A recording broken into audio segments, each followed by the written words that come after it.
grabación posterior se divulgará a través de los mismos canales, YouTube, ¿no? La grabación se inició, cuando guste el Ok, expositor.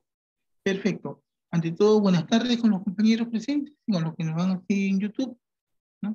Eh, a nombre del Comando Nacional de Acción del APRA, le damos la bienvenida al doctor Leandro César, invitado para los festejos de la Semana de la Fraternidad, ¿no? En donde festejamos el 128 aniversario del natalicio de nuestro jefe, fundador y único líder, ¿no? Raúl Aya La Torre. Doctor Leandro César, profesor de la Universidad de La Plata, investigador e historiador, va a tocar el tema sobre el aprismo en Argentina en los años 30, un tema que hemos visto con bastante interés, está siendo investigado por investigadores argentinos y que tiene mucho, mucho que decir sobre la construcción del aprismo continental. Doctor César, agradeciéndole su atención, haber venido a esta reunión, deseo la palabra. Una cosita adicional, disculpe. Esta vez vamos a romper algo que hemos estado teniendo en estas reuniones. El rol de preguntas puede hacer mediante el micrófono, no va a ser mediante el chat como habíamos programado otras veces, pero sí les pedimos que sean concretos, máximo 2 minutos la pregunta, para ir en su respectivo sustento. Doctor César, el micro es suyo. Bueno, nuevamente reitero el agradecimiento por la invitación. Me parece un gran desafío, como les decía, poder generar un intercambio a partir de recorridos y de miradas distintas, pero espero que construyan un diálogo interesante y enriquecedor para ustedes y para mí también. Así que bueno, nuevamente gracias por la invitación. Bueno, desde hace algunos años estoy investigando al APRA y en particular su presencia en Argentina, su relación con Argentina. Lo primero que quería señalar es que, bueno, les comentaba recién, últimamente estoy profundizando los vínculos entre el aprismo y el peronismo, pero digamos que comencé por un interés centrado en los años 30. Ese interés suponía cierto desplazamiento con respecto a las principales aproximaciones que había habido a la historia del APRA y su vínculo con Argentina, que estaban centradas sobre todo en las redes del reformismo universitario. Como ustedes saben y como es mayormente conocido, el origen del APRA está vinculado con la expansión del movimiento reformista universitario, que tuvo origen en Argentina, pero que se expandió rápidamente hacia el resto de América Latina. Y esa inscripción del APRA en esas redes, de sus militantes, primero militantes del reformismo universitario y luego militantes de la organización que crea Víctor Raúl Aya La Torre, el interés estuvo bastante centrado en esas redes del reformismo. Bueno, mencionaron previamente que Martín Berger, que es otro historiador de la Universidad de Buenos Aires, estudió también algunas de las derivas del APRA y sus vínculos con la Argentina. Sus trabajos a mí también me estimularon inicialmente para pensar esas relaciones. Yo diría que se podría hacer una división entre la relación del APRA con la Argentina en la década del 20 y algunos desplazamientos, algunas transformaciones propias de la década del 30. Respecto a la década del 20, podría y también retomando buena parte de estudios de historia del APRA que se han hecho, de Perú también. Hay tiene que ver con dos cuestiones en la década del 20. En principio, es un interés centrado en miradas que ven en el APRA una dimensión más política de la reforma universitaria, un desafío vinculado a la organización de un movimiento, de un partido, y también cierto interés y cierto atractivo que genera el tipo de militancia de los reformistas peruanos. Entonces, el interés en Argentina por el APRA, en torno de la década del 20 y vinculado al movimiento de la reforma universitaria, es porque el APRA es un partido surgido de la reforma, de militantes universitarios. Y eso en Argentina genera interés porque no hay nada parecido. No hay en Argentina una traducción de la reforma universitaria, y hay distintos sectores universitarios que ven en el APRA un camino posible. Esa es una cuestión central. Por otro lado, hay un interés muy fuerte por una prédica revolucionaria que tiene el APRA y que en Argentina es vista con interés, como un desafío que no aparece más que en algunos círculos específicos, y sobre todo con la articulación entre antiimperialismo y transformación social que el APRA articula, que las ideas de Haya de la Torre articula, que la prédica del aprismo expresa, y que por lo tanto para los militantes universitarios argentinos eso genera un interés muy particular.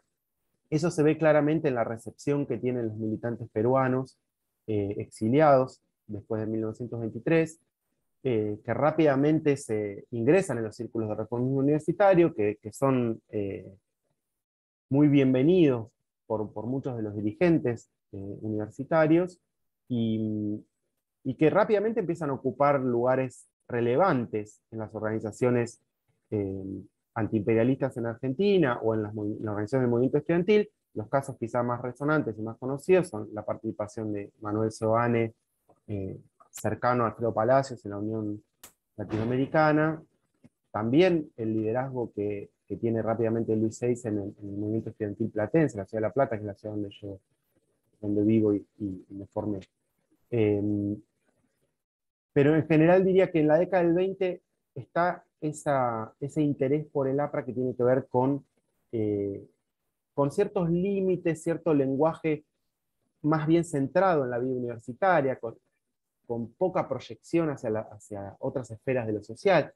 Las universidades populares en Perú, formadas por el aprismo, era una experiencia muy admirada por ciertos sectores de la vida política universitaria en la Argentina, y por lo tanto de ahí viene buena parte de la recepción del aprismo en la década del 20. Pero más allá de ese escenario, entonces, me gustaría profundizar en algunas cuestiones relacionadas con algunos desplazamientos que se producen en la década del 30 y que habilitan otros interrogantes, otras preguntas acerca de, bueno, ¿qué pasó con el APRA en los 30 en Argentina? ¿No? En los 20, entonces, tiene mucho que ver con esas redes del reformismo universitario, con la experiencia del exilio de los militantes peruanos, con su inserción en esas redes y con su protagonismo que adquiere rápidamente en Argentina. En la década del 30 hay un fenómeno que es el mayor involucramiento de los militantes universitarios en la política partidaria. De los propios apristas, que cuando vuelven al Perú en la década del 30 forman el Partido Aprista Peruano, y a la lucha política al principio, a partir de Guillermo Sánchez Cerro, el gobierno de Benavides, en los 30, pero en general hay una vocación y de intervenir en la política más allá del armado universo de la vida universitaria. Y en la Argentina pasa algo similar. Hay muchos sectores y grupos que habían protagonizado, se habían movilizado en torno de la prédica del reformismo universitario, e ingresan a los partidos políticos. Eso supone una novedad porque yo diría que primaba en el imaginario y en las ideas del reformismo universitario cierto recorrido, cierta distancia con los partidos políticos tradicionales, que eran vistos como parte de la denominada política criolla, política asociada con ciertos caudillismos, con cierta lógica de movilización electoralista de sectores de la población, pero que al mismo tiempo la perspectiva más moderna del reformismo universitario buscaba dejar atrás. A partir del 30 hay cierta reconciliación, diría yo, con los partidos políticos, y cierta vocación de los militantes estudiantiles buscando ingresar en la fila de los partidos. En Argentina, los militantes universitarios ingresan por fundamentalmente al Partido Socialista. ¿Está bien?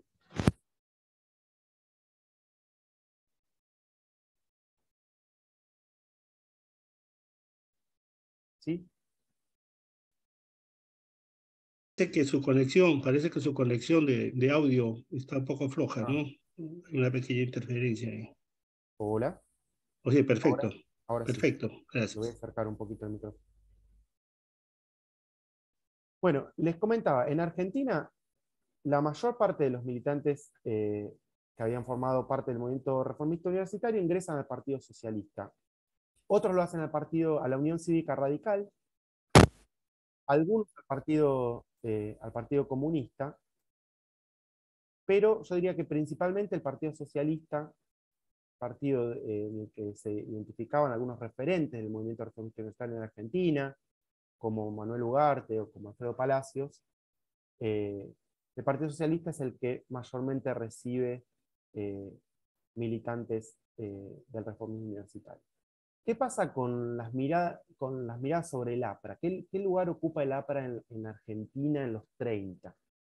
Bueno, yo diría que hay tres recorridos distintos que permiten pensar bastante en cómo se lo veía al APRA de Argentina, qué lugar ocupó el exilio aprista en Argentina, y qué pasó con esas iniciativas que yo pude reconstruir, que fueron los intentos de formar un aprismo argentino en los 30. ¿Cuáles son esos tres recorridos? ¿Cuáles son esos eh, tres distintos espacios dentro del espectro político de la Argentina con los cuales el aprismo se vinculó? Por un lado, hay una conexión del aprismo con el socialismo, con el Partido Socialista y con sus redes. Esas redes se activan de distinta manera, pero tienen bastante que ver con la continuidad del interés del socialismo por la dimensión más popular del aprismo en Perú, por ser un partido de masas, el partido peruano, pero también son redes que se activan en torno de la solidaridad que los exiliados peruanos apristas en Argentina buscan generar en torno de las persecuciones, encarcelamientos y asesinatos que sufren los militantes apristas en Perú. De ahí que a lo largo de la década del 30 hay un conjunto de iniciativas de solidaridad, iniciativas que se transforman en pronunciamientos parlamentarios, con un fuerte protagonismo de parlamentarios del Partido Socialista en Argentina, que expresan su solidaridad frente a la detención de Ayala Torre, a las condiciones en las que se haya detenido, solidaridad en torno de la detención, los pedidos de libertad de otros militantes apristas detenidos, Luis Eisen, Magda Portal, figuras que eran muy reconocidas en Argentina, pero eran reconocidas fundamentalmente porque conectaba con esa historia en común de la década del 20. Eran los militantes del reformismo universitario, militantes que habían compartido una historia de lucha y que frente a su detención en Perú generaba la solidaridad, sobre todo en esas redes. ¿Qué pasa en torno de esas redes? Esas redes que son un poco, yo les decía al principio, esta primera lectura sobre la presencia del aprismo en Perú, en Argentina, están ligadas con una solidaridad democrática transnacional, ¿no? Hay una impronta de redes de solidaridad, de hermandad democrática, antiautoritaria, que construye un lenguaje compartido, una memoria vinculada a las luchas de la reforma universitaria, en donde el aprismo, el socialismo argentino, se pueden leer en una misma línea histórica de construcción de espacios socialistas democráticos o democráticos sin más, en lucha contra los autoritarismos, y que generan estas redes de solidaridad transnacional. esas redes de solidaridad transnacional de alguna manera van perdiendo o van corriendo del centro de las miradas sobre el APRA la impronta más revolucionaria aprista, diría yo. ¿No? Hay una impronta revolucionaria del aprismo que existe desde su nacimiento, en la década del 20, que está presente, por supuesto, en los 30, ¿no? en los alzamientos que se producen en la revolución de Trujillo y posteriormente en los 30, en donde esa impronta revolucionaria del aprismo no está tan presente en estas redes de solidaridad, donde la impronta de una historia más vinculada con luchas por la democracia se pone en primer plano. ¿No? Allá de la Torre aparece como un dirigente democrático perseguido por el autoritarismo en Perú, que se lee en espejo con las variantes autoritarias que hay en Argentina a partir del golpe de Uriburu de 1930 contra Irigoyen, y que por lo tanto el socialismo construye esa mirada en espejo, ¿no? Es decir, bueno, las persecuciones que sufren los apristas en Perú son las mismas que están sufriendo en Argentina, y las solidaridades se construyen en torno de esa común hermandad latinoamericana en un contexto de avances del autoritarismo, en donde lo que está en primer plano es ese común lenguaje democrático, y diría en el caso del socialismo, agregaría a la palabra democrático liberal, porque el socialismo argentino en los 30 recupera una tradición dentro del liberalismo argentino, profundizada a mediados de la década del 30 por el estallido de la Guerra Civil Española y el avance de las experiencias autoritarias del fascismo en Europa, y de la construcción de estrategias más ligadas a la política de frentes populares y a la idea de el avance de las luchas antifascistas, para ponerle un nombre en general. En ese contexto, yo diría que el socialismo argentino profundiza sus vínculos con las tradiciones democrático-liberales, y desde ahí construye una mirada sobre el APRA que tiene que ver con esa historia compartida de la reforma, vinculada a las luchas de la reforma universitaria, y en donde la prédica está muy centrada en la reivindicación de las tradiciones democráticas y la amenaza que representa el autoritarismo, emparentado con las formas de un nacionalismo autoritario a nivel transnacional presente también en América Latina. Ese es un primer espacio, diría yo, vinculado a la presencia del APRA en la Argentina, que tiene que ver con las lógicas de solidaridad transnacional, con las redes, como les decía recién, que vinculan al socialismo argentino con la tradición del reformismo universitario, que tiene que ver también con la activación política de los apristas exiliados. Hay un libro, una investigación reciente de una investigadora canadiense que se llama Geneviève Doré, que tiene una hipótesis muy interesante, porque ella reconstruye un poco las redes de solidaridad de los militantes apristas exiliados en distintas partes de América Latina en la década del 30, y ella dice, bueno, ahí el APRA, en el exilio, sus militantes, propician la construcción de redes transnacionales de solidaridad democráticas. Eso es una estrategia, sobre todo, vinculada a la necesidad de supervivencia, dice. Y yo creo que eso se ajusta bastante a lo que yo veo en la Argentina. Es decir, la construcción de una solidaridad democrática centrada en valores democráticos, en valores antiautoritarios, pero que corre del centro la impronta revolucionaria del aprismo, la impronta de un antiimperialismo revolucionario que estaba presente en el APRA, tiene que ver con una necesidad estratégica de supervivencia, en el marco de la cual, vinculada a la política del buen vecino de Roosevelt en los años 30, empieza a alinear algunos partidos políticos en el marco de las luchas antifascistas, más, digamos, va alineando más a distintos partidos con la política exterior norteamericana, recortada frente a la amenaza nazifascista. Eso, dice esta autora, y como les decía, yo lo veo bastante, en el caso de Argentina, tiene que ver con estas redes de solidaridad transnacional, es decir, una estrategia de supervivencia del APRA en los 30, en donde la supervivencia pasaba por activar redes transnacionales de solidaridad que involucraba a distintos partidos democráticos.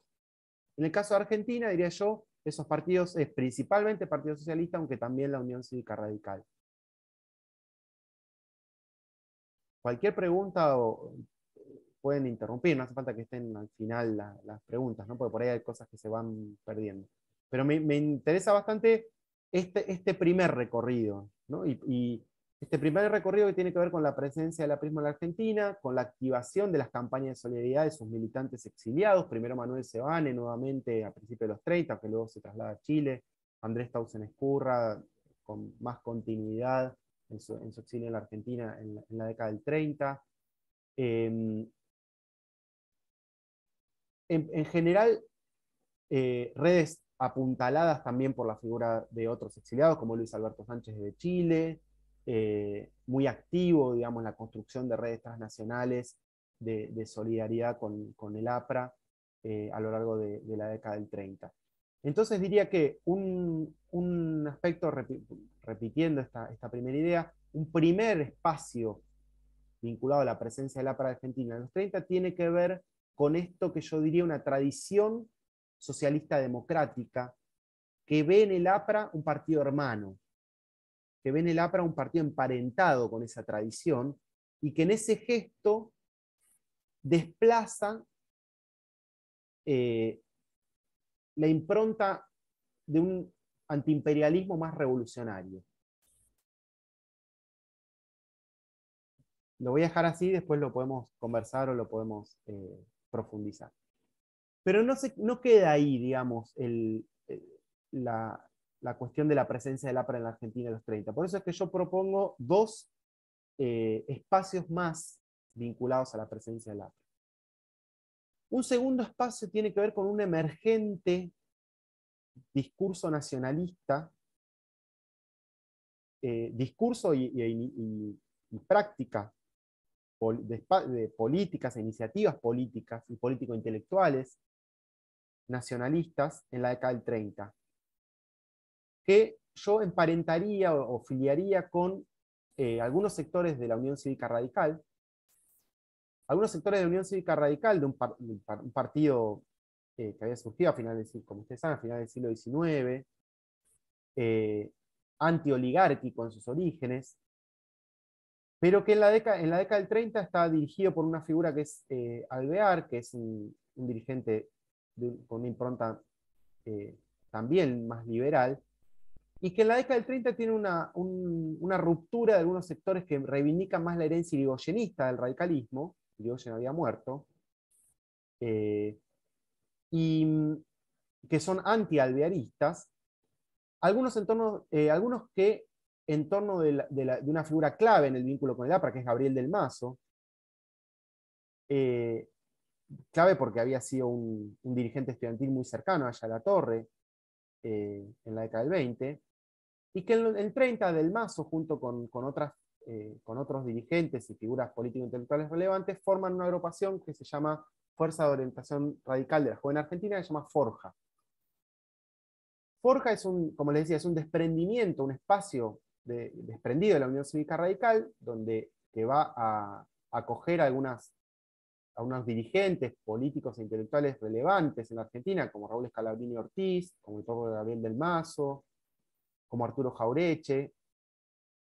Ese sector político-intelectual, diría yo, en la Argentina, es un interesante espacio de recepción también y de vínculo con el APRA.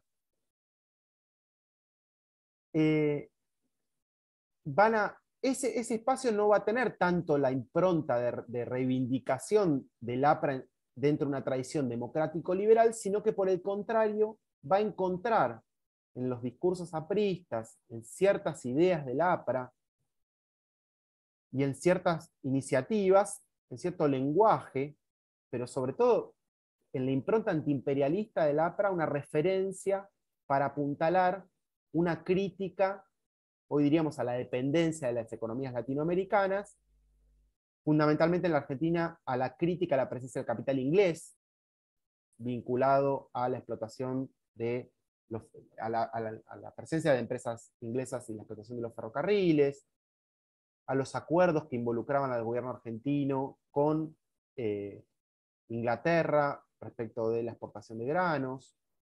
Es decir, una clave de lo que se va a llamar posteriormente, o los propios militantes de Forja van a llamar la continuidad del colonialismo en Argentina, pero en donde va a estar fuertemente anclada yo diría una recepción de ciertas ideas del APRA en clave de un nacionalismo antiimperialista. Por lo tanto, en ese espacio, por contraste con lo que yo decía anteriormente, la impronta aprista va a estar menos centrada en la defensa de valores democráticos, en donde la mirada sobre el APRA no tiene tanto que ver con una tradición democrático-liberal, sino por el contrario, hay una mirada más atenta a esa dimensión político-ideológica del aprismo que enfatizaba un nacionalismo antiimperialista. Un nacionalismo económico que estaba presente en las ideas del APRA y que esos espacios empiezan a recepcionar de distinta manera. Hay algunos vínculos concretos entre algunos sectores cercanos a Forja y el APRA, la figura de Gabriel del Mazo. Ahí yo consulté algunos documentos, muy interesante cómo del Mazo cuando se cumplen 2 décadas de la reforma universitaria, en un acto de 1938, evoca justamente la memoria de la reforma universitaria para señalar que es Haya de la Torre y el APRA el que le da su impronta más nacionalista y antiimperialista al movimiento reformista universitario, que en principio había sido un movimiento centrado solo en la crítica o la renovación de las instituciones universitarias, etc. ¿no? Y ahí del Mazo dice, bueno, es Haya de la Torre, es el APRA el que le aporta a la reforma universitaria esa impronta nacionalista de crítica a la dependencia de nuestras naciones, que va a ser central en este movimiento que busca actualizar y revitalizar.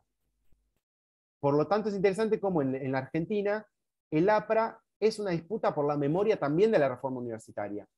¿Se entiende? Es decir, a través del APRA, los propios actores argentinos están revisitando o están disputando la memoria del movimiento que ya iba cumpliendo en la década del 30 unos 20 años.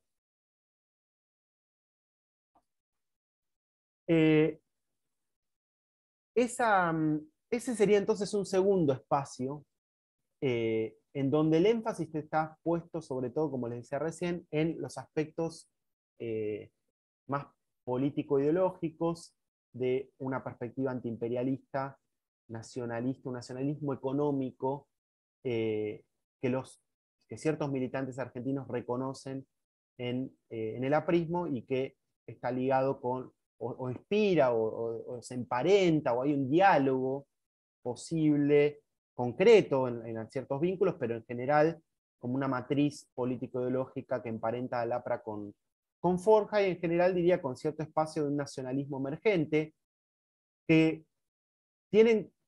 encuentra también en el APRA, en algunas ideas del APRA, una crítica al liberalismo, diría yo en general.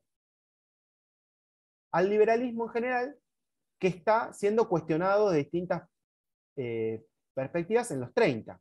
¿no? Es decir, si el liberalismo había sido como el gran paradigma de las décadas anteriores, a partir de la crisis del 30 entra en crisis no solo el liberalismo económico, también la democracia liberal como el modelo de organización de las sociedades que iba a aportar las grandes soluciones para las naciones civilizadas, digamos, ¿no? Esa crisis del liberalismo, a partir de la crisis del 30, que tiene distintas dimensiones, es lo que hace que algunos sectores en la Argentina, inspirados en distintas variantes del nacionalismo, busquen alternativas y por lo tanto empiecen a pensar en el rol del Estado, en su centralidad, en la crítica a la democracia liberal. Algunas expresiones pueden ser más autoritarias, otras no tantos, otras centradas en esa dimensión de la dependencia económica. Dentro de ese espacio heterogéneo hay distintos sectores que empiezan a mirar desde ahí, o empiezan a recuperar encuentran en el APRA algo interesante, algo que los interpela en relación con esa crisis del liberalismo. Y finalmente diría un tercer espacio, ¿no? Y lo cual es, por eso me resulta interesante repensar el lugar del APRA en Argentina en los 30, por esa capacidad de transformarse el APRA, de cumplir distintas funciones para los actores en la Argentina, ¿no? O sea, por un lado, estas redes de solidaridad, pero por otro lado, diría ciertos usos también, o ciertas lógicas vinculadas a la recepción, ¿no? Pero que tienen que ver con cómo estos actores en Argentina se posicionan en ese escenario tan convulsionado de los años 30, ¿no? Atravesado por la crisis económica, la crisis del liberalismo, el ascenso de los autoritarismos en Europa, un conjunto, los propios autoritarismos y golpes militares que se producen en distintos países de América Latina, ¿no? En Perú, en Argentina y en muchos países más. Por lo tanto, en ese escenario político tan convulsionado, es muy interesante ver esos distintos recorridos.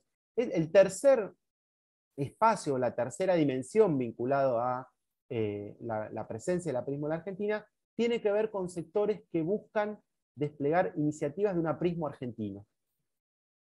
Son sectores minoritarios, son sectores que no logran transformar al aprismo a una versión del aprismo argentino en una opción política electoralmente relevante o transformarlo en un gran partido político, pero sin embargo existieron, y eso dice algo acerca de esas búsquedas que se desplegaban en los años 30. Esas búsquedas tuvieron que ver con la formación de un partido aprista argentino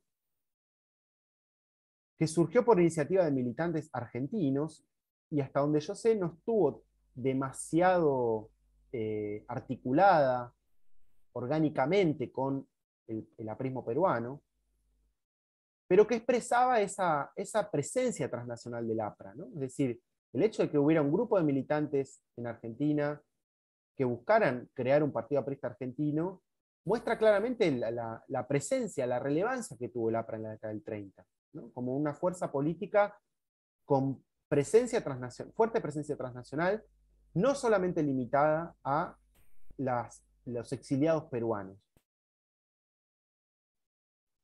Ese aprismo argentino encarnó en el intento de formar un partido aprista argentino activado sobre todo en la ciudad de Rosario, que es yo diría la segunda ciudad en Argentina por tamaño, por dinamismo, por cantidad de población. Una ciudad que tenía una fuerte presencia del Partido Socialista, pero también de un partido liberal que se llama Partido Demócrata Progresista, y que este partido argentino surge como un desprendimiento de esos espacios, desprendimiento. Y por otro lado hay algunos actores acá en la ciudad de La Plata también, sobre todo más ligados a los espacios estudiantiles, que también forman un sindicato aprista de estudiantes, vinculado a la Universidad de La Plata y cercano a la figura de Gabriel del Mazo también. Estas iniciativas, como les decía yo, no tuvieron gran trascendencia, no se transformaron en un movimiento que lograra asentarse o enraizar en Argentina, pero sin embargo, estudiarlas me permitió ver otras miradas sobre el aprismo, otros intereses, otras lecturas del fenómeno aprista. Y yo diría que ahí aparecen algunas dimensiones interesantes, ¿no? Que se pueden ver sobre todo en las perspectivas de uno de los mayores protagonistas del Partido Aprista Argentino, que se llamó Alberto Faleroni, dirigente político de Rosario. En sus discursos, en sus miradas, en sus manifiestos, en el intento de construir una doctrina aprista argentina, ¿no? Una cosa muy innovadora, de cómo traducir el aprismo a la Argentina, de cómo buscar echar a raíces en lecturas históricas sobre las tradiciones argentinas. De alguna manera, creo yo, intento ocupar un espacio vacante que tiene que ver con la seducción que por un lado le generan las doctrinas apristas antiimperialistas, y en eso se emparenta con Forja, con el espacio que yo les decía hoy, ¿no? Es decir, hay una mirada sobre el aprismo centrada en las doctrinas antiimperialistas, en cómo esas doctrinas antiimperialistas, ese nacionalismo está ausente en la tradición del Partido Socialista Argentino, del Partido Demócrata Progresista, partidos que estaban muy centrados en la prédica democrática, pero con escasa permeabilidad a esa impronta nacionalista que estos actores buscaban que esté más presente. Por lo tanto, ahí de nuevo hay otros actores que ven en el aprismo el interés por las perspectivas antiimperialistas, por un nacionalismo antiimperialista. Ese interés recupera fuertemente la centralidad del texto de Aya-Latorre, el antiimperialismo y el APRA. Eso me parece una cuestión también interesante para pensar. Digo esto porque, como ustedes sabrán, fue un texto de escasa circulación en la década del 30, la obra de Aya-Latorre, el antiimperialismo y el APRA. Y sin embargo, estos actores buscan inspirarse o buscan las lecturas de ese nacionalismo económico en esa obra de Aya-Latorre, ¿no? Entonces, cuando uno lee las intervenciones de Falerón y los intentos de construir un aprismo argentino, ese nacionalismo antiimperialista está refrendado en la lectura del antiimperialismo y el APRA. Me parece una pista interesante también porque, como yo le decía recién, es un texto que en la década del 30 no tuvo tanta circulación, vinculado al contexto de persecución y a las prohibiciones que había en Perú para que ese texto se publicara y circulara. Sabemos que circuló de manera clandestina, editado en Chile e introducido a Perú de forma clandestina, pero estas puntas que yo pude reconstruir muestran que tuvo circulación continental y que fue leído también por otros actores.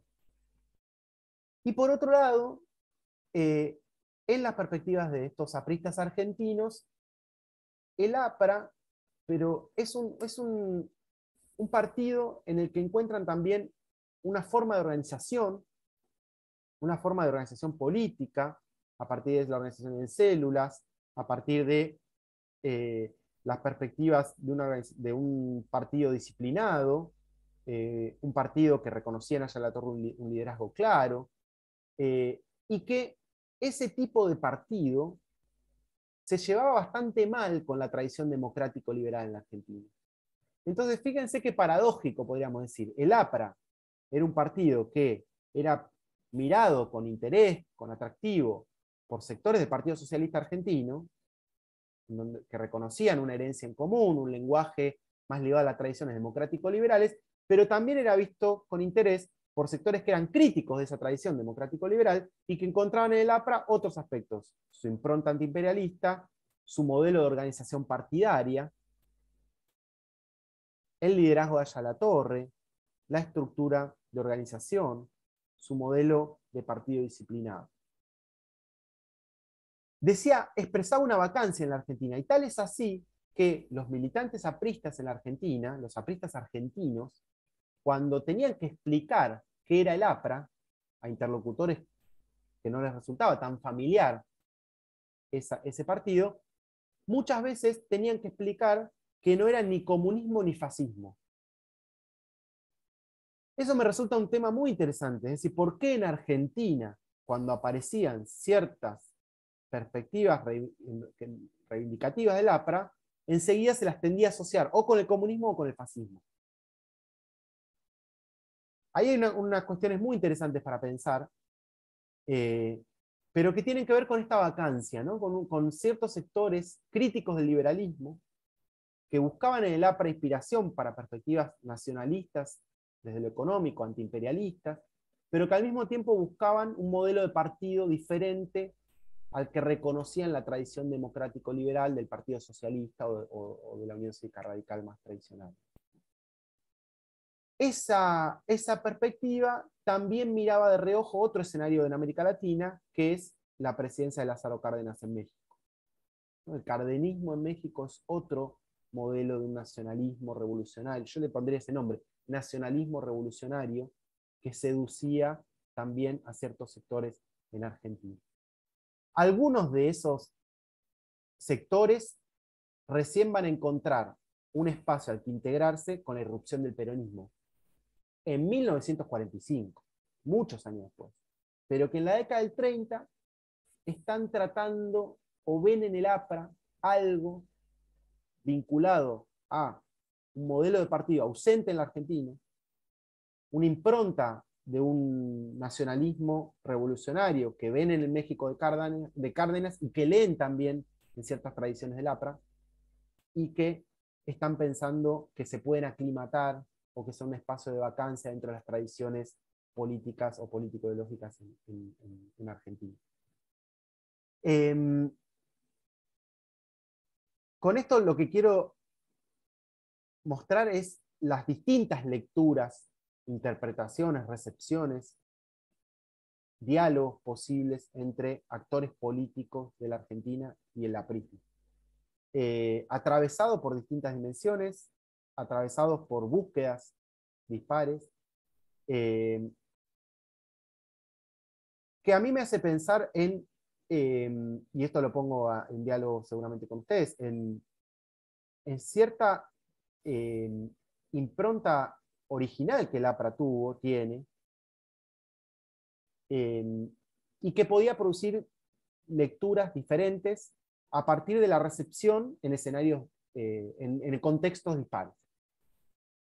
La recepción que hicieron los distintos actores políticos en la Argentina tuvo que ver con las claves de lectura y con las búsquedas de esos propios actores de construir espacios de militancia política o de producción de doctrinas, de perspectivas en la década del 30 desde la Argentina, y que también ponen sobre la mesa probablemente la dificultad de pensar en el APRA como algo esencialmente definido de una sola manera. Es decir,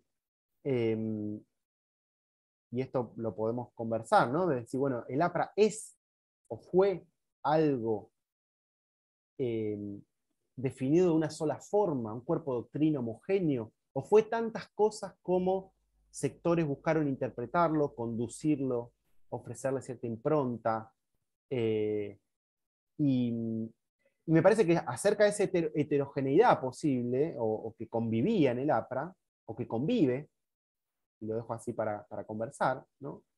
Esa heterogeneidad o esa multiplicidad o esa superposición o esa convivencia posible de tradiciones políticas dispares es lo que hizo que en Argentina hubiese sectores más ligados a tradiciones democrático-liberales, otros que buscaban romper con esas tradiciones y estaban más interesados por una perspectiva antiimperialista y nacionalista, otros sectores que estaban buscando un modelo de partido distinto, una forma de militancia distinta y un nacionalismo revolucionario, y todos ellos miraran con interés y buscaran espejarse en ese partido interesantísimo, trascendente y con una fuerte presencia en el continente que fue el APRA en la década del 30.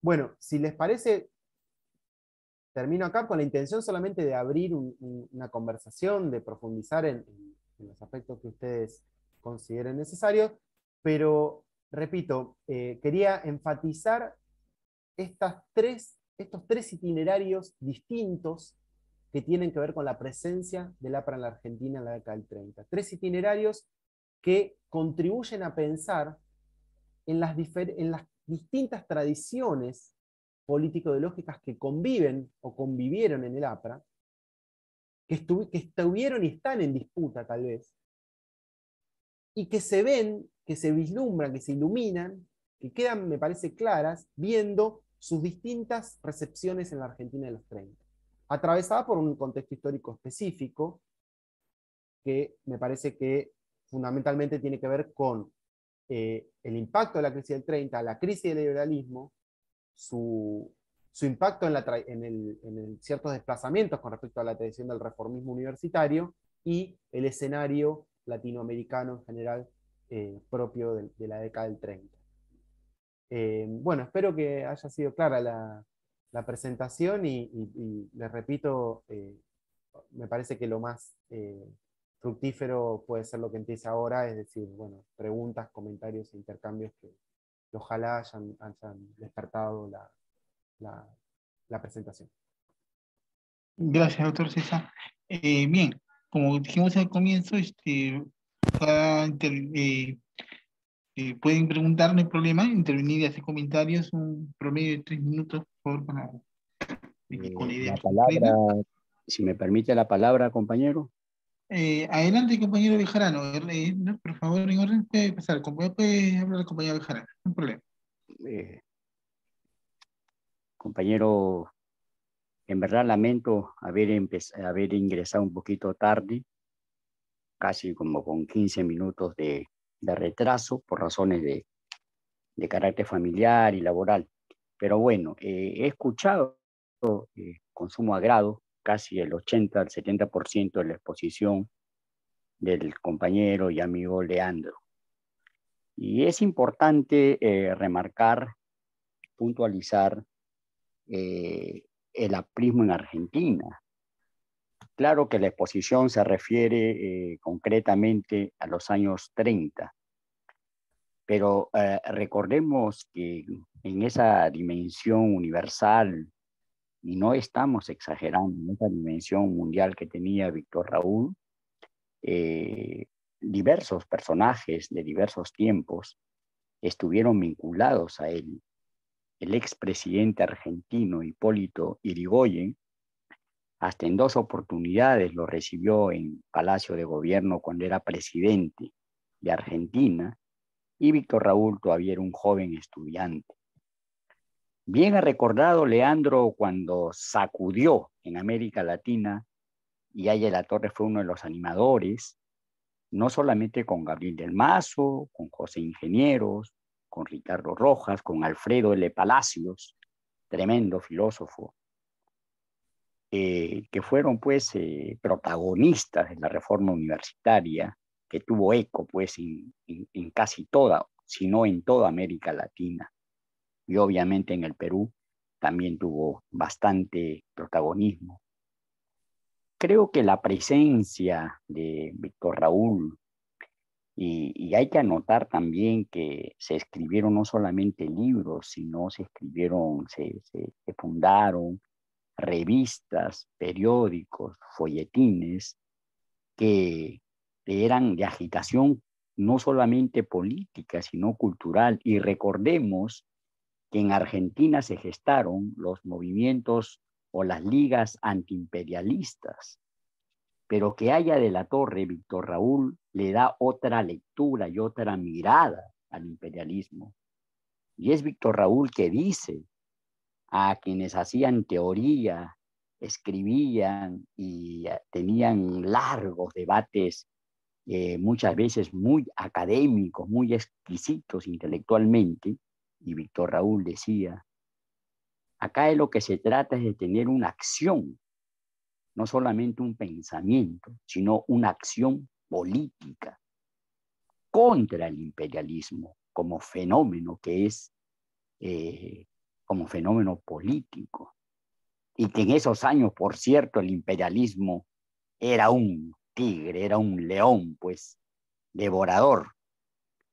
De manera que Víctor Raúl crea esa Alianza Popular Revolucionaria Americana, el APRA, como un instrumento, como un arma para el pueblo, para la sociedad latinoamericana, para hacer frente al imperialismo.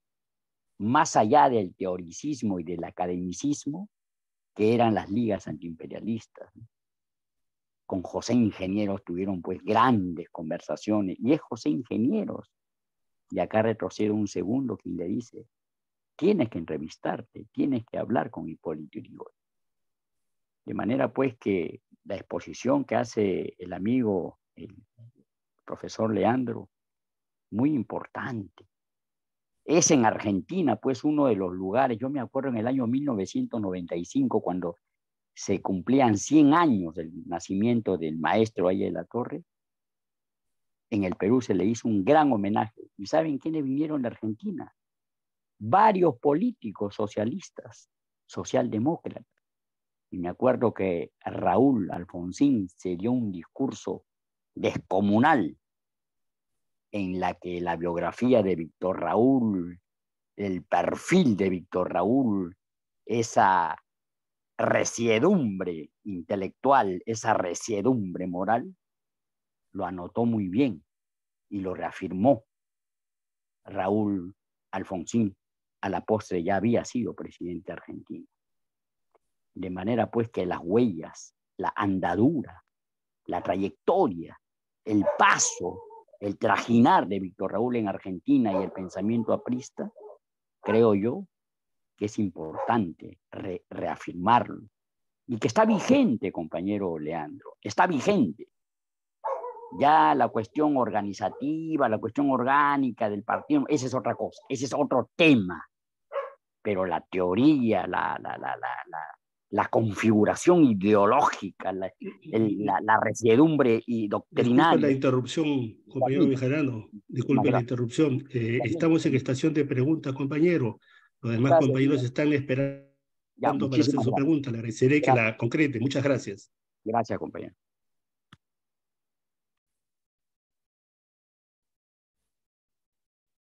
No, simplemente para agradecer el comentario, y me parece muy interesante esta evocación que hizo del discurso de Raúl Alfonsín, porque eso actualiza un poco esto de las cuestiones que yo quería introducir en mi presentación, ¿no? Es decir, cómo Alfonsín, que fue un presidente de la Unión Cívica Radical, obviamente estamos hablando de otro contexto, ¿no? Pero que en los años 80 y tuvo mucho que ver con la recuperación democrática en la Argentina y con la inscripción del radicalismo en las redes de la socialdemocracia.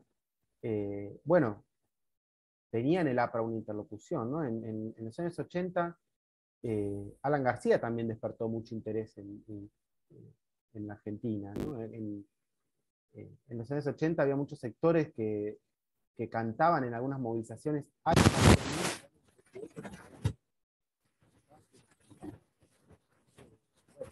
principio que Alan García no cumplió con muchas de las expectativas, pero esas mismas expectativas existían en muchos sectores democráticos. Pero fíjese qué interesante, ¿no? Como que también antes de la presentación hablábamos de los vínculos con el peronismo. Bueno, ahí hay mucho para pensar respecto de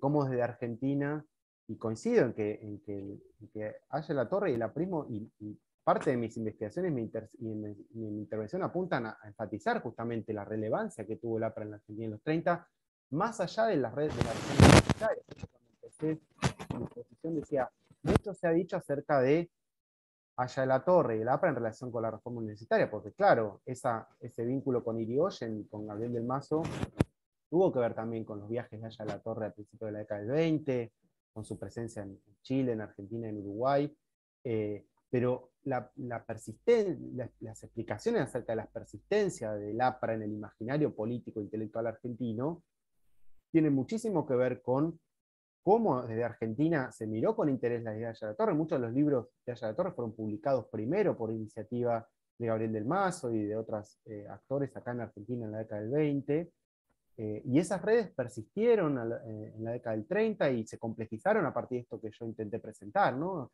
Es decir, desbordaron claramente a esos primeros interlocutores que eran Palacio, Ingeniero, del Mazo, ¿no? Es decir, se expandieron hacia otros actores que se veían seducidos por el APRA porque lo leían de distinta manera, porque el contexto histórico cambiaba, y entonces ese contexto histórico hacía que el APRA resultara interesante por otras razones. Y bueno, este otro contexto al cual hace referencia la intervención, donde Alfonsín evocando a Aya Latorre, me parece súper interesante también, porque de nuevo activa esos vínculos, esas lecturas posibles, ¿no?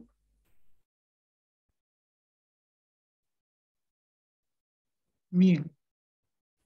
Bueno, seguimos con la estación de preguntas. El compañero Martín Fune me parece que quería hacer una pregunta. Por favor, Martín, compañero Martín, active su micro. Vuelvo a repetir, esta vez si nos quedaba en que las intervenciones van a ser por micro y no por chat, como en otras conferencias. En un máximo de 3 minutos entraba en el tema.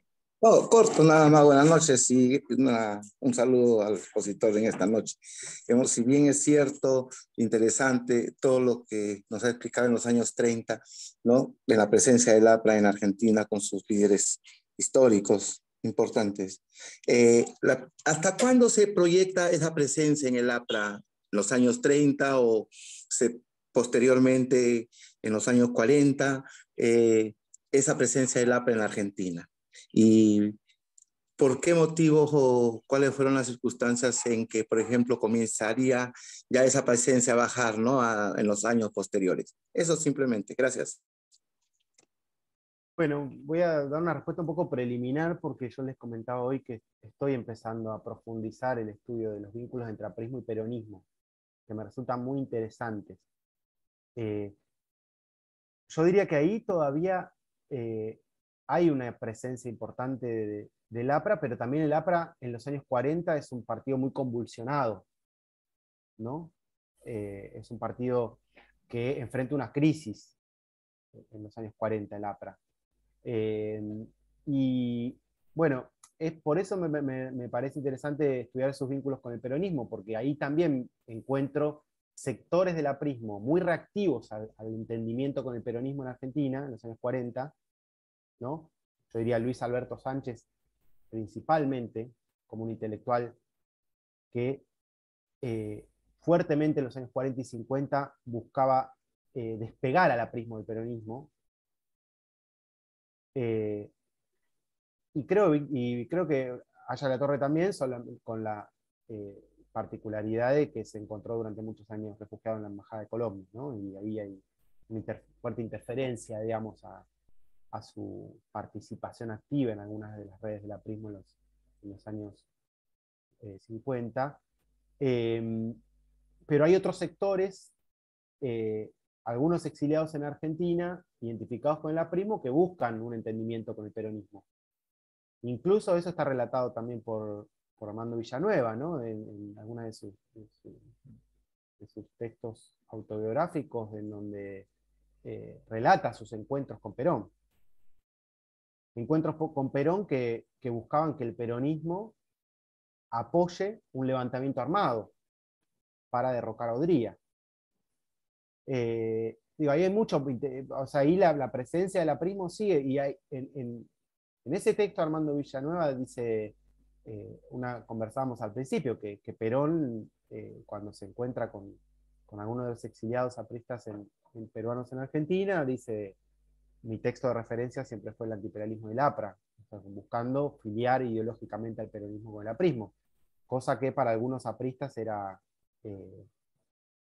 algo que buscaban evitar, ¿no? O desligarse, que veían en el peronismo una experiencia solamente autoritaria, un desvarío militarista, y que no encontraban o buscaban, digamos, escribir claramente al APRA dentro de las expresiones democráticas, y veían en el peronismo una expresión más bien totalitarista. Digo, eso está muy atravesado por el escenario de la Guerra Fría, que se abre a partir de 1945. Entonces ahí hay otro contexto histórico, digamos, ¿no? Si yo pensé en los 30, pensando en las tensiones propias de la crisis del liberalismo en los 30, yo diría que a partir del 45 es inevitable pensar en cómo impacta, tanto en el aprismo como en la discusión política en Argentina, la Guerra Fría, y cómo es un clivaje que articula las lecturas. Y yo diría, imposible tampoco seguir pensando la presencia del APRA en la Argentina sin introducir después la Revolución Cubana y el escenario de los 60, ¿no? Que impacta también el aprismo, que impacta en la búsqueda de algunos sectores juveniles en Perú y en Argentina. Bueno, casi que la relación del APRA con la Argentina es una historia del siglo XX, diría yo, ¿no? Que es inevitable pensarla en sus contextos, ¿no? Y así como en los 80, pensando hoy en la figura de Alfonsín, García está muy atravesada por las iniciativas de recuperación democrática, la búsqueda de inscribir a los partidos democráticos en la socialdemocracia. Bueno, ahí hay como contextos históricos que influyen fuertemente, pero digo, este ejemplo de Alfonsín y Alan García muestra que no es que se desvaneció absolutamente las referencias, las miradas sobre el aprismo, que se tiene sobre el aprismo, ¿no? hay capas que se van superponiendo. Yo diría que, bueno, hoy en día sí, quizá estamos en un momento donde es más difícil, digamos, quizá somos los investigadores los que estamos más vinculados a otras preguntas más académicas, los que estamos como revisitando esa dimensión continental del APRA, su presencia transnacional, el antiimperialismo, pero no, yo diría que políticamente hoy es un momento de menor presencia del APRA en Argentina, creo yo, a pesar de que existen células apristas en nuestro país, pero bueno, quizá hoy es un periodo donde la intensidad de esas lecturas de la Argentina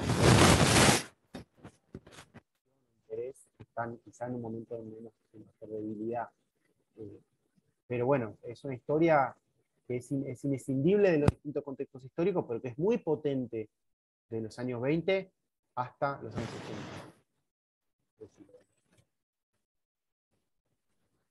80. Me parece quien desea continuar, para ceder el micro, el compañero Jesús.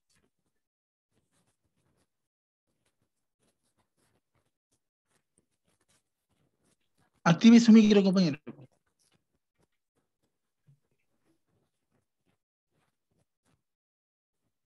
Listo. Gracias, compañero Helio.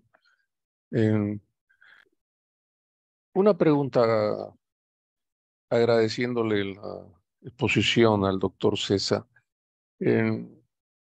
Los apristas que estuvieron en el exilio tuvieron una virtud, ¿no es cierto?, que es la de eh, difundir las ideas que ellos habían recogido desde la fundación del APRA en 1924.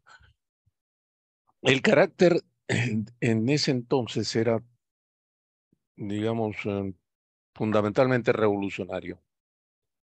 De la exposición que nos ha hecho, observo que ese carácter no logró pegar mucho, o me equivoco. Bueno, sí, es interesante la pregunta. Justamente creo que quedó un poco desvanecida esa impronta revolucionaria, que efectivamente creo yo la tenía el APRA en los 20 y los 30. Y es verdad que no logró difundirse principalmente ese aspecto de las iniciativas apristas. Quizá porque primó una recepción en esas redes del socialismo democrático, lo llamaría yo, que no tuvo una impronta revolucionaria en Argentina. Que apostó siempre más por conformar un partido político moderno, que lograra captar e instruir a las masas de obreros, a la clase obrera, que lograra instruirla, que lograra activar sus virtudes democráticas, que apostara por una ampliación del sistema político y por el éxito electoral, que apostara por la participación de dirigentes socialistas en las instituciones democráticas. Por lo tanto, en esa estrategia fuertemente pregnante en las ideologías de los socialistas y de la Unión Cívica Radical, la impronta revolucionaria no tenía mucha repercusión. De ahí que me resulta interesante ver cómo quedó un poco desplazada y los gestos de solidaridad desde la Argentina, en función de la detención de Ayala Torre o de otros dirigentes zapristas detenidos, tenían más que ver con este lenguaje democrático, ¿no?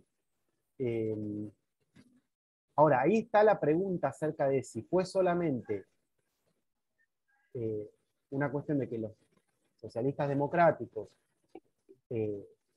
no eran revolucionarios, o ahí está la pregunta de si también el aprismo fue a lo largo de la década del 30 perdiendo su impronta revolucionaria, y ahí la pregunta es ¿por qué? O si esto es verdad o no, ¿no? Si ustedes están de acuerdo o no. Yo les decía, es interesante también atender a la dimensión transnacional y a la lógica de solidaridad transnacional, porque ahí se puede ver como una estrategia de supervivencia. En un contexto en donde el antiimperialismo, el nacionalismo y la idea de revolución empezaban a quedar atrapados en un mundo muy atravesado por las luchas contra el fascismo y por el liderazgo norteamericano que buscaba imprimirle Roosevelt a la política internacional del continente, bueno, ¿qué pasaba con esa impronta revolucionaria? Pero me parece una pregunta interesantísima porque yo creo que efectivamente la dimensión más revolucionaria que uno encuentra, yo particularmente cuando iba a leer algunos textos de Allá la Torre, escritos en la década del 20, o en el mismo texto del imperialismo del APRA, encuentro que hay ahí una chispa revolucionaria fuerte, pero no solamente en los textos, digamos, ¿no? Esa impronta revolucionaria me parece que estaba muy presente en el tipo de militancia de los dirigentes apristas, la militancia aprista en la década del 20 y en los 30, ¿no? Que no era algo ajeno a la Argentina, pero que de alguna manera no fue no estuvo tan en el centro de su recepción. Yo creo que ahí el hecho de que se activara fuertemente esa tradición democrático-liberal en las miradas sobre el APRA influyó. Por eso que a mí me interesa también recuperar otras perspectivas, ¿no? Otros factores que estaban mirando al APRA, en donde, bueno, aparecían otras cuestiones. ¿Preguntas adicionales? Sí, Sí, compañero Emiliano.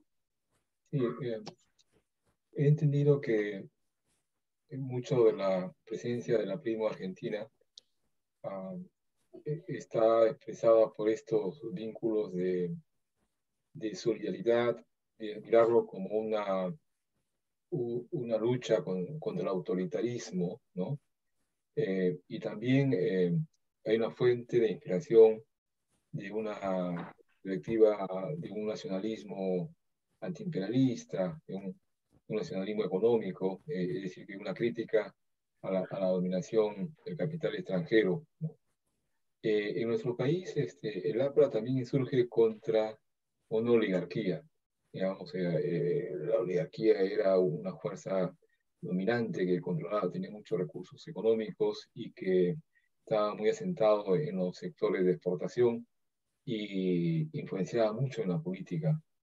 ¿En qué manera, mi pregunta es, si también el pensamiento aprista o los apristas que estuvieron en Argentina, de alguna manera también influenciaron en una crítica a las élites dominantes, a la oligarquía en Argentina? Esa es mi pregunta. Sí, totalmente. Creo que esa dimensión está muy presente en las distintas recepciones. Lo que pasa es que esa crítica podía enfatizar el aspecto autoritario de cómo las oligarquías habían reafirmado su dominio autoritario a través de los golpes militares, por ejemplo, en donde aparecía más una tradición democrático-liberal, que, digo, en Argentina conectaba el socialismo con una tradición, no sé, sarmientina, o que tenía que ver con una herencia más vinculada con esas tradiciones políticas del siglo XIX también. Pero justamente había otra dimensión que tenía más que ver con la persistencia de la articulación entre el poder oligárquico y el dominio del capital extranjero, que se activa en torno de la búsqueda de otros sectores, ¿no? En donde encuentran en el APRA la posibilidad de hacer una lectura también, más en términos, diría, en ese sentido, ¿no? Una crítica a la persistencia del poder oligárquico, pero no solamente en términos de su poder político autoritario, sino de las raíces económicas de su poder. Y en ese sentido claramente aparece algunas de las ideas que están en el texto de Allá la Torre, en las perspectivas del APRA, vinculadas a la alianza que existe entre las oligarquías locales y los poderes imperiales, o la necesidad de construir un pensamiento y una perspectiva neurocéntrica respecto de las realidades locales, los antagonismos locales, el rol de la oligarquía. Esas lecturas, creo yo, están más presentes en estos sectores nacionalistas en la década del 30 y menos presentes en esos sectores socialistas democráticos, en donde la crítica a la oligarquía tiene que ver sobre todo con su impronta autoritaria y el hecho de que impiden el funcionamiento del sistema democrático. Como que están esas dos dimensiones, me parece, en la lógica de recepción. Pero sí, claramente ahí hay una historia en común también, ¿no? Porque la palabra oligarquía o la crítica a la oligarquía es una construcción de las impugnaciones que se generan a lo largo de las primeras décadas del siglo XX y en las que coinciden experiencias políticas con el aprismo con actores políticos en Argentina, el Partido Socialista y la Unión Cívica Radical, que también es un partido surgido de la crítica a la oligarquía, ¿no? Pero esa crítica tenía un contenido político, podríamos decir, y un contenido más económico, ¿no? Y por eso es que eso me parece que está enfatizado de distinta manera en las lógicas de recepción diferentes acerca de la APRA, ¿no? En donde uno enfatiza más la dimensión de la crítica a el autoritarismo y a las restricciones del sistema político, y otro enfatiza más la dimensión de la articulación entre el poder de la oligarquía, el capital extranjero y la lógica de dominación económica.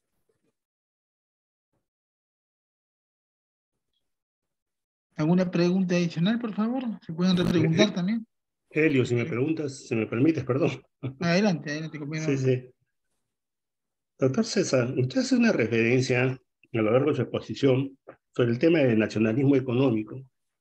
La consulta es, el mensaje aprista también cala en ese aspecto en algún movimiento, en algún partido argentino de la época que asume los postulados del APRA, ¿no? O la propuesta de la Torre, cuando él dice, tenemos que tratar con el capital extranjero, ¿no? Bienvenido aquel capital extranjero que viene trayéndonos tecnología y desarrollo, ¿no?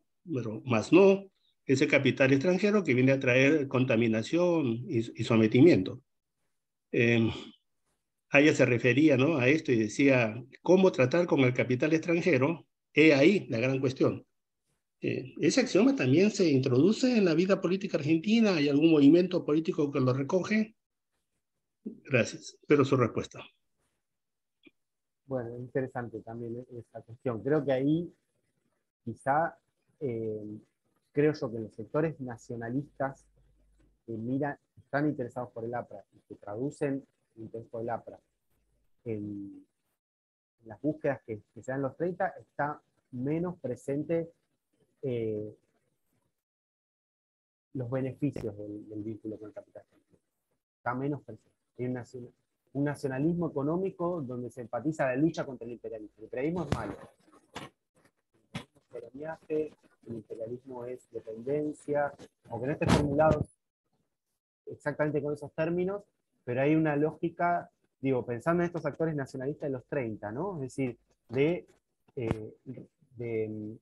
el imperialismo es el responsable del atraso, el imperialismo es el responsable de la expoliación de los recursos naturales, del sometimiento de las naciones, un coloniaje intelectual también, ¿no? En donde el APRA, el APRA es una búsqueda de una autonomía del pensamiento, de una autonomía de la doctrina, de una autonomía de la búsqueda de soberanía, ¿no? Entonces ahí no necesariamente todo está buscado en el APRA, pero en esos sectores la recepción tiene mucho más que ver con el enfrentamiento, con la presencia de actores extranjeros, de capital extranjero, que con ciertos beneficios de entendimiento que podía surgir del rol que cumplía el capital extranjero, que entiendo también está presente en distintos textos de la Torre.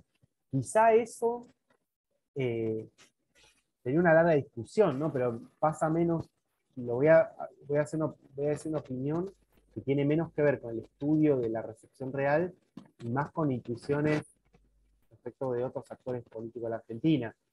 En algún punto hay una tensión presente en el peronismo respecto del rol del capital extranjero, porque el peronismo tenía un fuerte discurso nacionalista y antiimperialista también, pero al mismo tiempo un cierto reconocimiento de las limitaciones de la industria nacional, para decirlo de alguna manera, y de la necesidad de establecer ciertas condiciones para la incorporación de capital extranjero, pero que eso va a ser muy fuerte, diría yo, en el pensamiento cepalino de los años 50, y su traducción en Argentina es el desarrollismo del gobierno de Arturo Frondizi en los 50.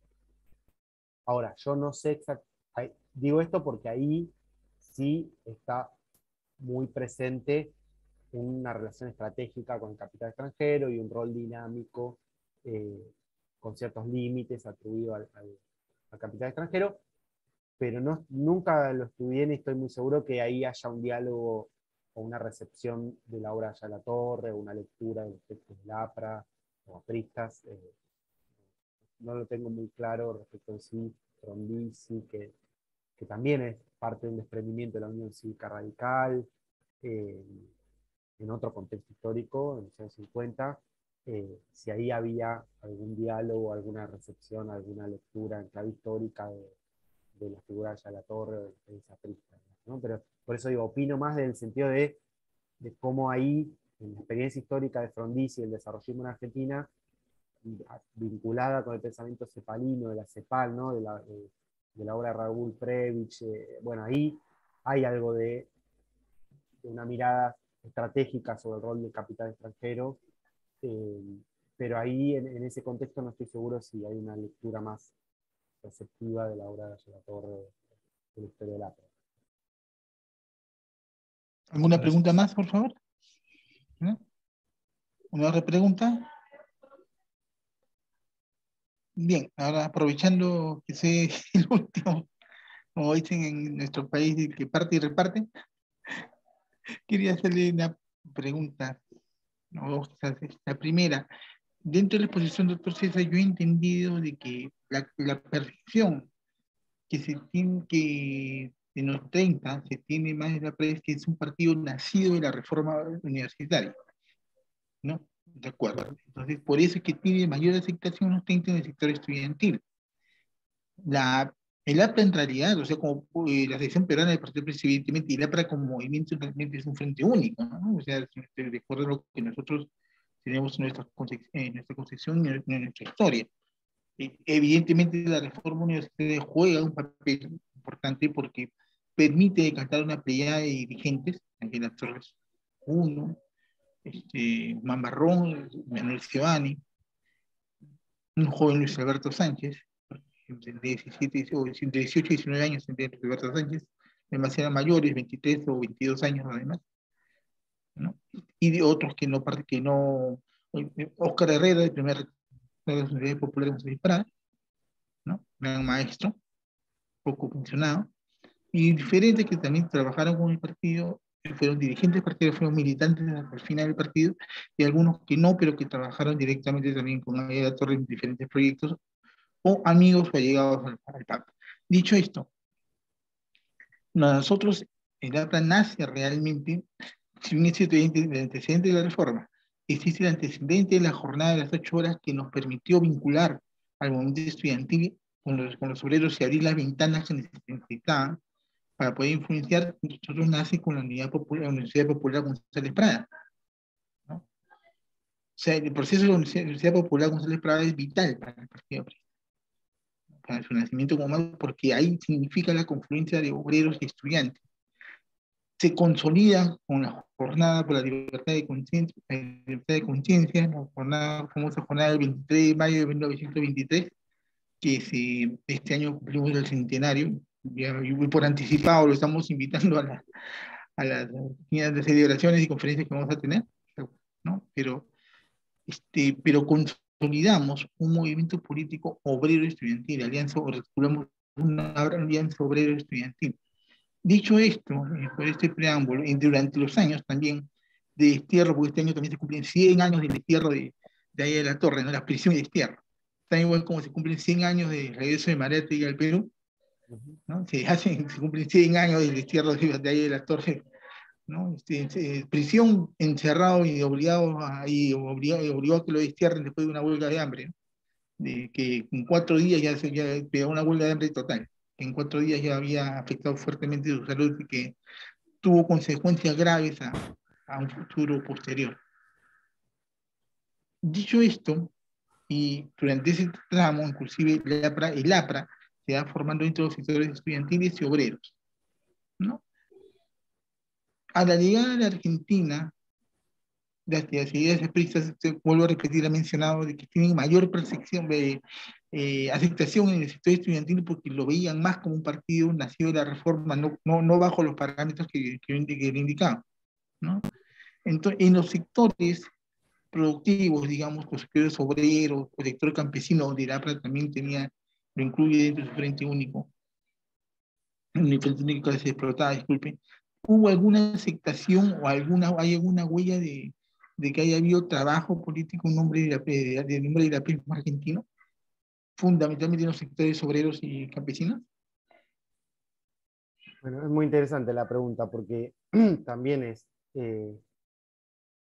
o sea, yo diría que en principio tuvo mayor aceptación entre el movimiento estudiantil, pero justamente por ese carácter que vos estabas señalando recién, porque el aprismo peruano lo que tenía de interesante y atractivo para los sectores estudiantiles argentinos era que proponía una articulación fuerte entre el movimiento estudiantil y la clase obrera, y la organización de los sectores trabajadores.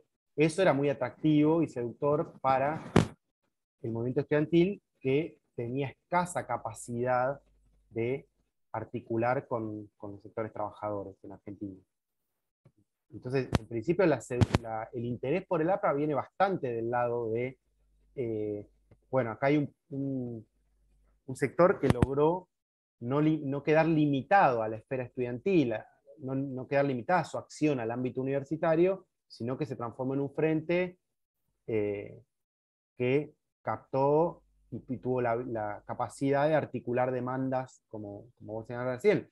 La movilización de 1923 es una movilización que impacta en Argentina en términos de, bueno, eso, el movimiento estudiantil activando políticamente con los sectores trabajadores, ¿no? Articulando demandas, articulando movilización, articulando movimiento político. Eso en Argentina genera interés y casi diría deseo, porque justamente en los sectores estudiantiles eso en Argentina no se había podido dar. Pero eso, más allá del atractivo que eso generaba, creo yo que en ningún caso, digamos que siguió siendo el APRA un interlocutor de sectores políticos que estaban vinculados con el movimiento estudiantil o habían estado vinculados con el movimiento estudiantil, que después se integraron a partidos políticos, como yo decía, bueno, el Partido Socialista, la Unión Cívica Radical, pero en términos de sus bases, bueno, nunca hubo una gran activación de movilización o de una identidad aprista difundida en las bases, digamos, ¿no? Siempre tuvo más que ver con las dirigencias políticas. Aunque en los 30 no se limitaran al movimiento estudiantil y se articularan más con los partidos, eso no se tradujo en una activación o en una identidad aprista difundida entre sectores trabajadores, en donde siguió primando el interés por, bueno, una identidad o socialista o comunista, pero que no logró, digamos, transformarse en una identidad de base. Y creo que ahí también la explicación acerca de eso pasa no solamente por las redes o por las lógicas de recepción, sino quizá también por la historia de los dos países, ¿no? Es decir, la irrupción del APRA en Perú en la década del 20 es una irrupción en un sistema político que hasta ese momento no reconocía, más allá de la activación del anarcosindicalismo o algunas otras tradiciones anteriores, la existencia de un partido antioligárquico u obrero que, con fuerte capacidad de movilización y de organización, ¿no? En Perú, hasta la emergencia del APRA, no hay un partido impugnador de los partidos tradicionales, vinculados a la oligarquía. Y en Argentina sí existían esos partidos. Desde final del siglo XIX era el Partido Socialista, era la Unión Cívica Radical, y ya existían esos partidos. Por lo tanto, es más un diálogo con esos partidos que ya contaban con ciertas lógicas organizativas, con ciertas con su articulación con organizaciones sindicales. ¿Se entiende lo que quiero decir? Digo, ahí hay como una historia que tenía algunos antecedentes previos.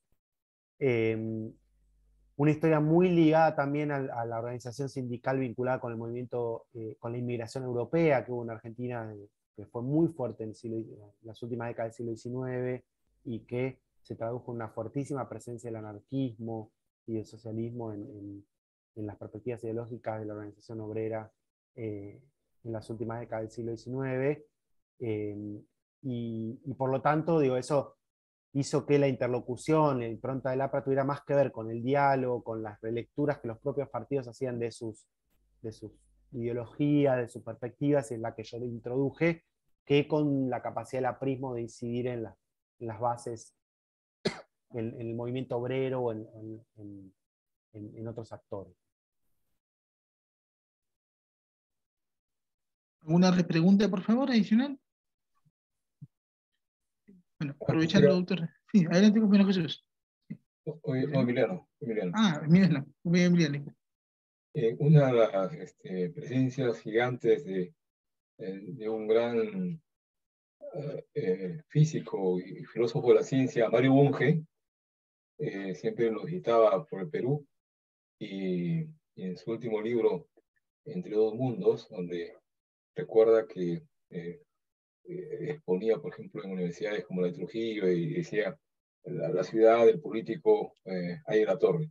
Cuando me interesó a mí hacer un seguimiento, y después observé que su papá, y a través de su texto suyo, profesor Leandro, encontré que el papá de profesor Mario Bunge, don Augusto Bunge, parlamentario socialista, ha hecho una campaña muy intensa en los años 30, 31, 32, por la defensa de la vida de Ariel Torre, ¿no? Como parlamentario socialista.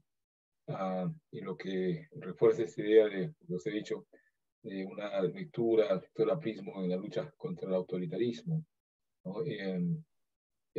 Eso me parece bastante relevante, sobre todo como una figura tan influyente como Mario Bunge, ¿no? que ha fallecido algunos años y que expresa esta solidaridad que usted ha señalado. No sé si algún comentario nos podría hacer con profesor Blando. Sí, me parece muy interesante eso. Yo creo que la figura de Aya La Torre estaba rodeada de un gran prestigio para muchos dirigentes políticos en la Argentina en los 30, ¿no?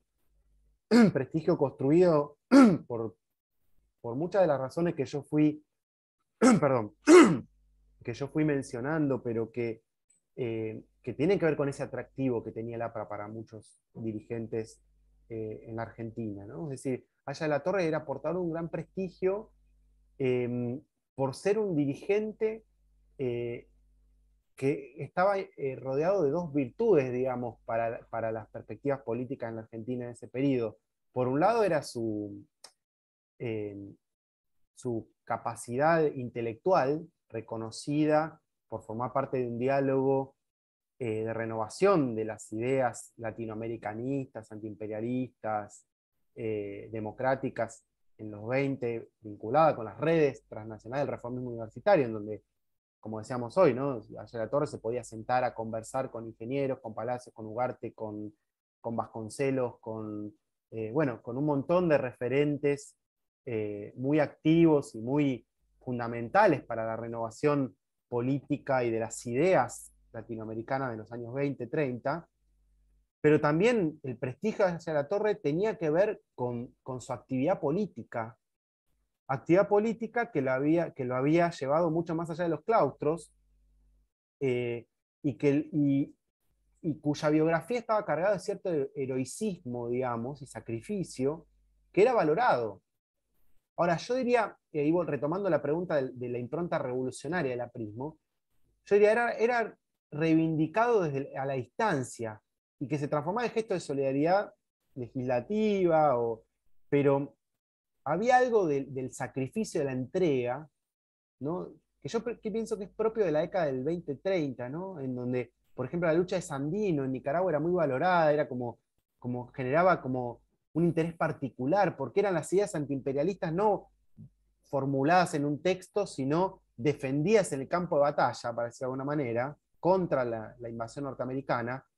Y de alguna manera ahí estaba el heroísmo también de Ayala Torre, que eran, bueno, las ideas antiimperialistas no solamente proclamadas en un texto, sino que lo habían llevado a ser encarcelado, a vivir el exilio, a ser perseguido, a vivir en la clandestinidad. Bueno, eso era un gran atractivo, eran como virtudes que eran leídas con interés, como algo que no se terminaba de concretar en Argentina, donde muchos de estos actores, incluso Bunge, Del Mazo y otros, y Augusto Solari y Alfredo Palacios, bueno, eran militantes de partidos políticos que no jugaban esas cartas del heroísmo realmente, digamos, ¿no? ¿Se entiende lo que quiero decir? Donde sus gestos eran mucho, su política era más moderada, pero su imaginario político era más moderado. Entonces ahí había una tensión, ¿no? entre un imaginario político que apostaba fuertemente por la organización política, por el convencimiento de las masas, por la pedagogía de sus convicciones militantes, por una apuesta fuerte a que existieran las instituciones democráticas, a partir de las cuales iba a vencer finalmente el ideario socialista en Argentina. Esa apuesta moderada de su práctica política encontraba ahí en Ayala Torre otro conjunto de virtudes que no se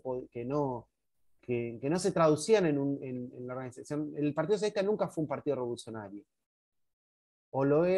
Era una expectativa que quedaba más allá, ¿no? Como que no se problematizaba, porque era, bueno, al socialismo se iba a llegar a través de un camino que tenía mucho más que ver con la organización política de la clase trabajadora, con la conformación de su conciencia.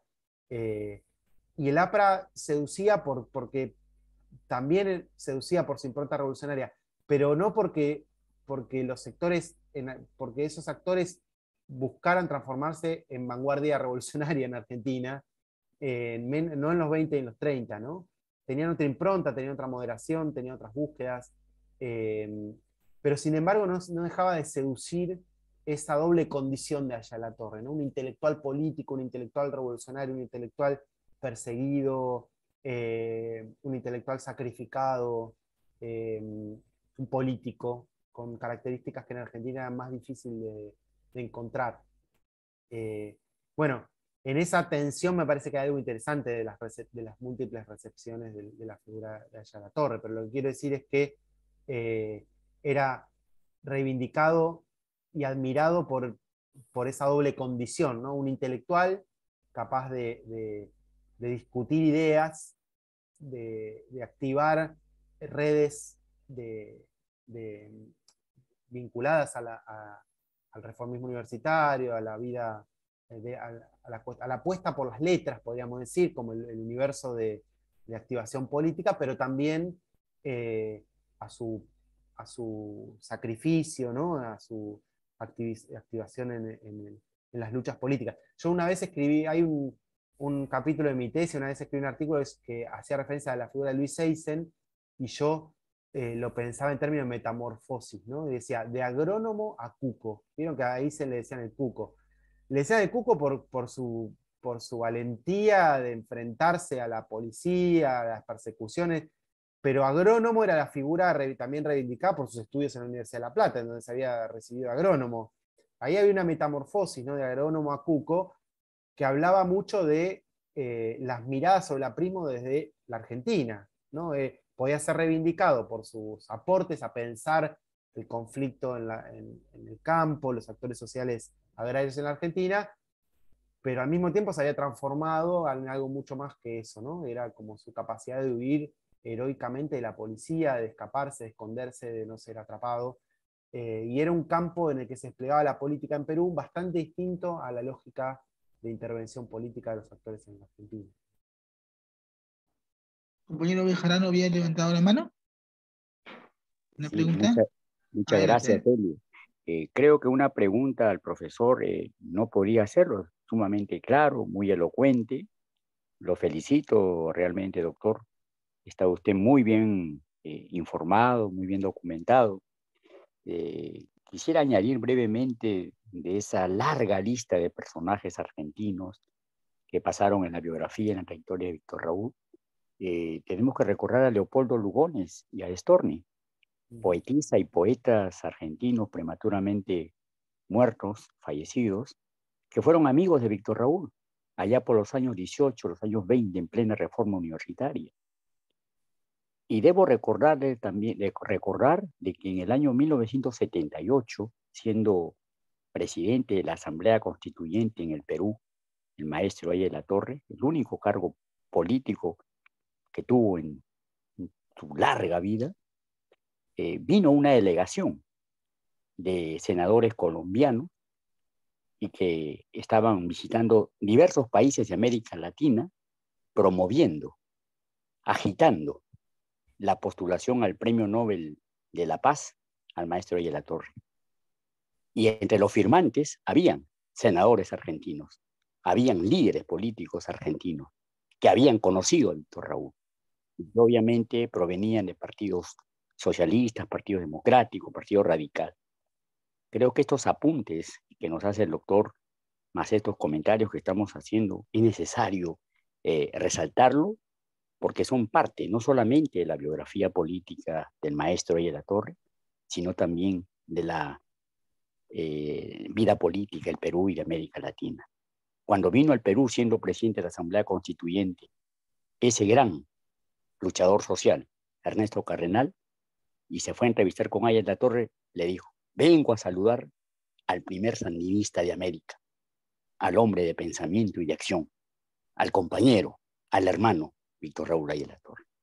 Yo lo felicito, doctor Leandro, muy elocuente, muy bien informado, le agradezco su exposición y agradezco y felicito también a quienes han tenido esta feliz idea de tocar un capítulo tan importante para la historia del Perú y de América Latina, los prolegómenos del aprismo en Argentina de los años 30. Muchas gracias, Elio. Bueno, muchas gracias.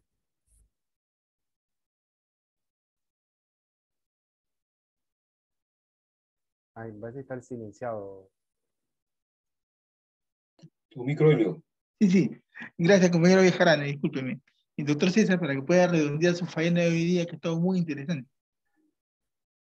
Bueno, no, repito el agradecimiento, creo que sí, respecto de la intervención de recién, hay creo mucho más para investigar y para profundizar y para desarrollar respecto de la presencia del APRA en el continente, de los vínculos de Ayala de la Torre, y no solo de Ayala de la Torre, de otros líderes, dirigentes y militantes del aprismo y sus conexiones con distintos actores de la política en América Latina, porque creo que la profundización y la reflexión sobre esos vínculos históricos es un insumo para seguir pensando la política latinoamericana, ¿no? O sea, nosotros lo llamamos a los 30, pero a mí todo el tiempo me resulta muy interesante revisitar y actualizar eso, sin caer en la trampa de la esencialización, ¿no? ¿Qué sé yo? Yo voy a hacer un comentario muy de costado, pero creo que no sé bien cómo ha sido, seguramente muy complejo el vínculo, o cómo se ha leído desde Perú las experiencias políticas del siglo XXI en América Latina, ¿no? Me refiero a, no sé, la emergencia de experiencias políticas como el chavismo en Venezuela, por poner el caso más extremo, pero también de otras experiencias políticas, como las que había acá en Argentina durante los gobiernos kirchneristas o los gobiernos de Lula en Brasil. Y ha sido complejo, creo yo, la relación que ha tenido la política, el espectro de actores de la política peruana con esas experiencias. Digo, para pensar la actualización de cosas que miramos hacia el pasado también, ¿no? Es decir, bueno, revisitar los vínculos del APRA, los vínculos del propio Ayala de la Torre con distintos actores, los matices, las complejidades, como yo les remitía recién, bueno, como el aprismo tuvo miradas contrastantes con el peronismo en los años 40, 50, es muy interesante porque también tiene que ver con, sin caer en la trampa, digo yo, de la esencialización, no decir, el peronismo es esto. ¿Quién puede decir el peronismo es esto, no? O sea, y lo mismo puede decir, bueno, ¿quién puede decir el aprismo es esto, no? Quizás es una memoria en disputa, pero eso no quiere decir que no haya una verdad o que no haya... digo, justamente por eso es una memoria en disputa, ¿no? Porque hay disputas de distintos actores que están buscando interpretar, apropiarse de distintas formas de los legados de esas experiencias políticas, y es muy valioso. Tiene que ver con cómo el pasado, las miradas sobre la historia, no son neutrales, necesariamente objetivas, sino que están muy atravesadas por las disputas por el presente. O sea, las disputas por el pasado están muy atravesadas también por las disputas, la lectura del presente, y por lo tanto hay mucho para seguir pensando, investigando, problematizando, ¿no? Y bueno, respecto de los vínculos allá a la torre con distintos actores, espacios políticos, referentes intelectuales y redes político-intelectuales en América Latina, creo que hay mucho para seguir investigando, quizá mucho para seguir buscando fondos documentales también que no tenemos tanto quizá disponibles. Yo sé que hay una correspondencia intensa entre Aya La Torre y Gabriel del Mazo que yo nunca encontré ni pude consultar, y quién sabe dónde estará. Creo que estamos ante un problema también, que hay muchos fondos documentales que se venden y que se compran en Estados Unidos por parte de instituciones que tienen la capacidad económica de adquirirlos, y eso es un problema para la investigación y para la discusión colectiva de la memoria de nuestras experiencias políticas latinoamericanas, ¿no? Entonces ahí hay mucho también para pensar en términos de cómo construir fondos documentales que hagan que la memoria de nuestras experiencias políticas latinoamericanas puedan ser, estén accesibles para los investigadores latinoamericanos, ¿no? Y que eso nutra la conversación, el intercambio con los militantes políticos, con los actores que animan hoy la política en nuestros países, digamos. Digo esto porque no solo en Perú, en muchísimos países pasa que los fondos documentales se venden al mejor postor y caen en manos de instituciones norteamericanas que son las que tienen capacidad de pagarlos, y que pues hacen muy... No es que queden archivadas en manos privadas necesariamente, pero quedan en instituciones donde es más difícil acceder, o acceden investigadores norteamericanos, investigadores del país del primer mundo, digamos, ¿no? Y bueno, ahí hay todo un desafío, ¿no? para los latinoamericanos, que es tener políticas también de preservación de nuestra memoria colectiva.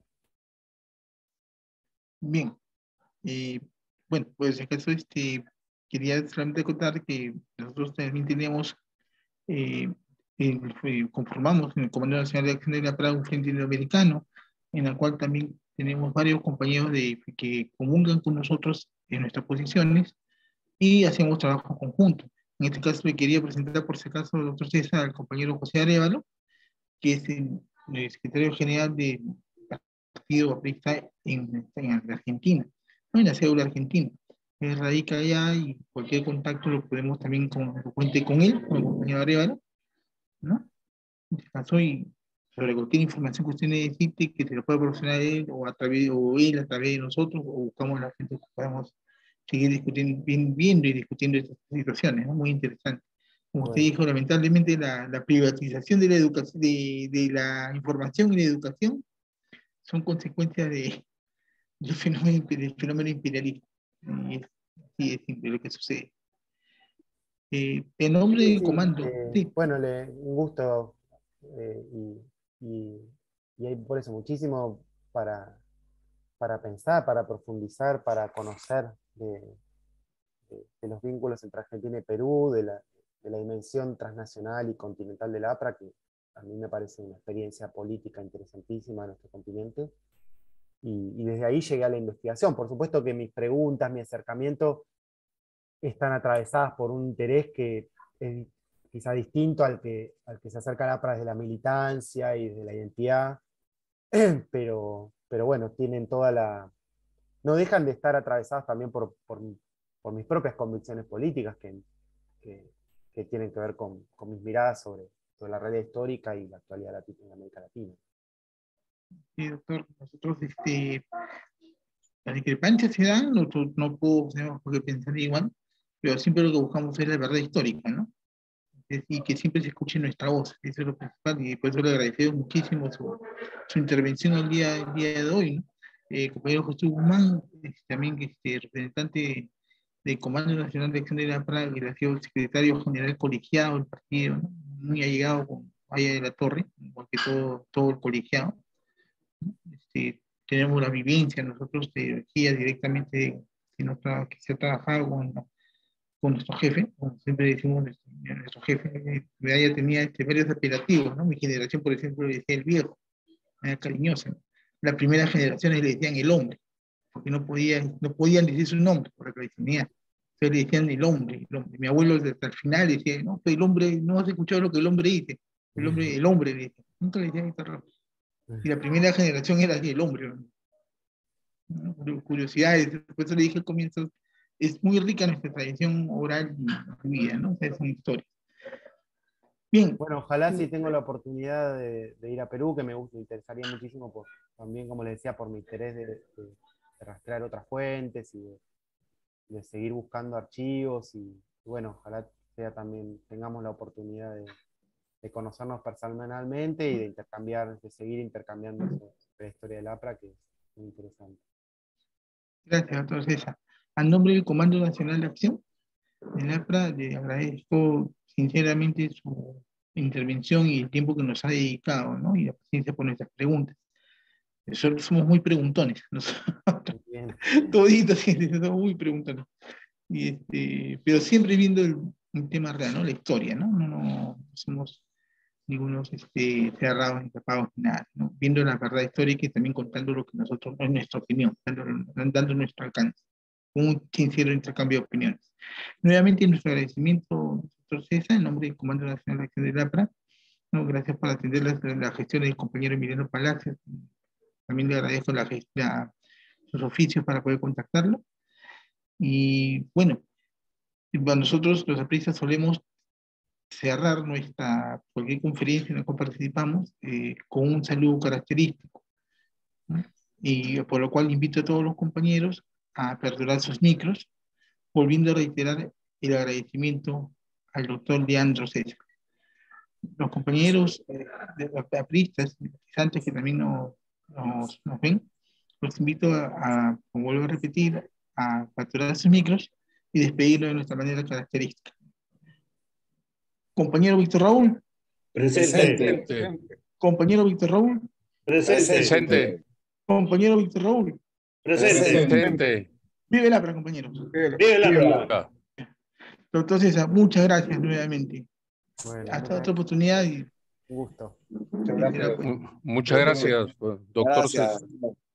Gracias, profesor César. Y cuando